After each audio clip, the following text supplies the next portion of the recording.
Adults who voluntarily take part in mindfulness courses are less likely to experience symptoms of anxiety and depression for at least 6 months after completing the programs compared to adults who do not take part. A new analysis pooling data from 13 studies has confirmed. University of Cambridge researchers looked at participants of group-based and teacher-led mindfulness courses conducted in person and offered in community settings.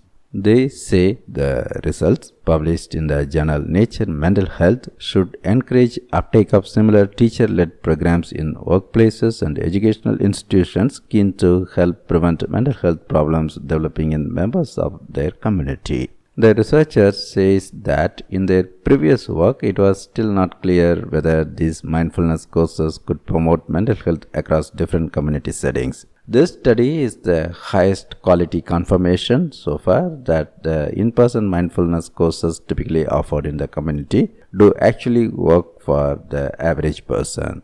Mindfulness in these courses is typically defined as the awareness that emerges through paying attention on purpose in the present moment and non-judgmentally to the unfolding of experience moment by moment.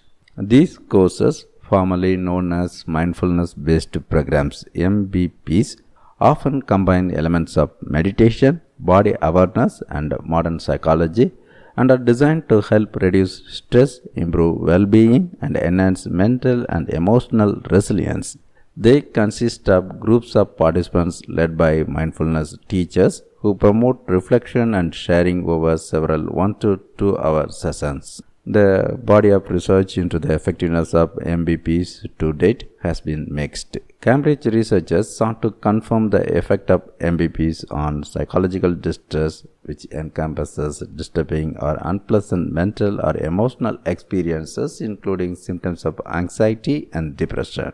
They pooled and analyzed data from 2,371 adults who had taken part in trials to assess the effectiveness of MBPs. Roughly half the participants had been randomly allocated places on mindfulness programs that lasted for 8 weeks with a 1 to 2.5 hour session per week and compared them to those that were not through self-reported questionnaires.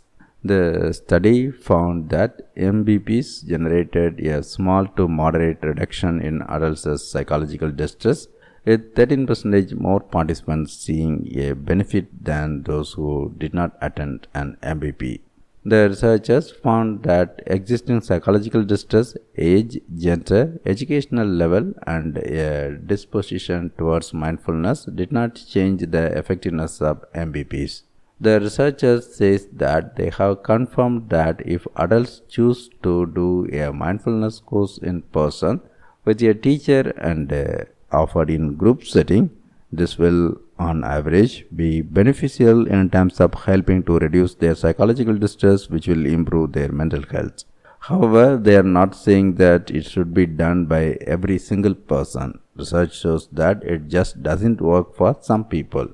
The researchers also not saying you should absolutely choose a mindfulness class instead of something else you might benefit from, for example, a football club.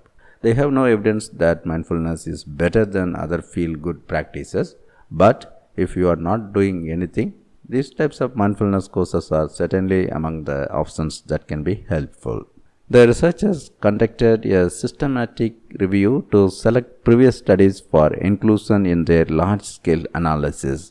They obtained complete but anonymized data from 13 trials representing 8 countries. The median age was 34 years old, while 71% of participants were women.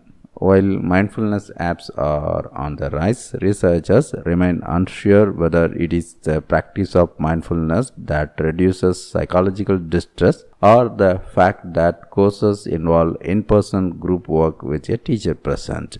Apps may be cheaper, but there is nowhere near the same evidence base for their effectiveness. Some apps may say they are evidence-based, but they are often referring to trials that are in person with a teacher and a group. The effectiveness of smartphone apps, as well as what happens when people continue to practice mindfulness meditation by themselves, will be investigated by the researchers.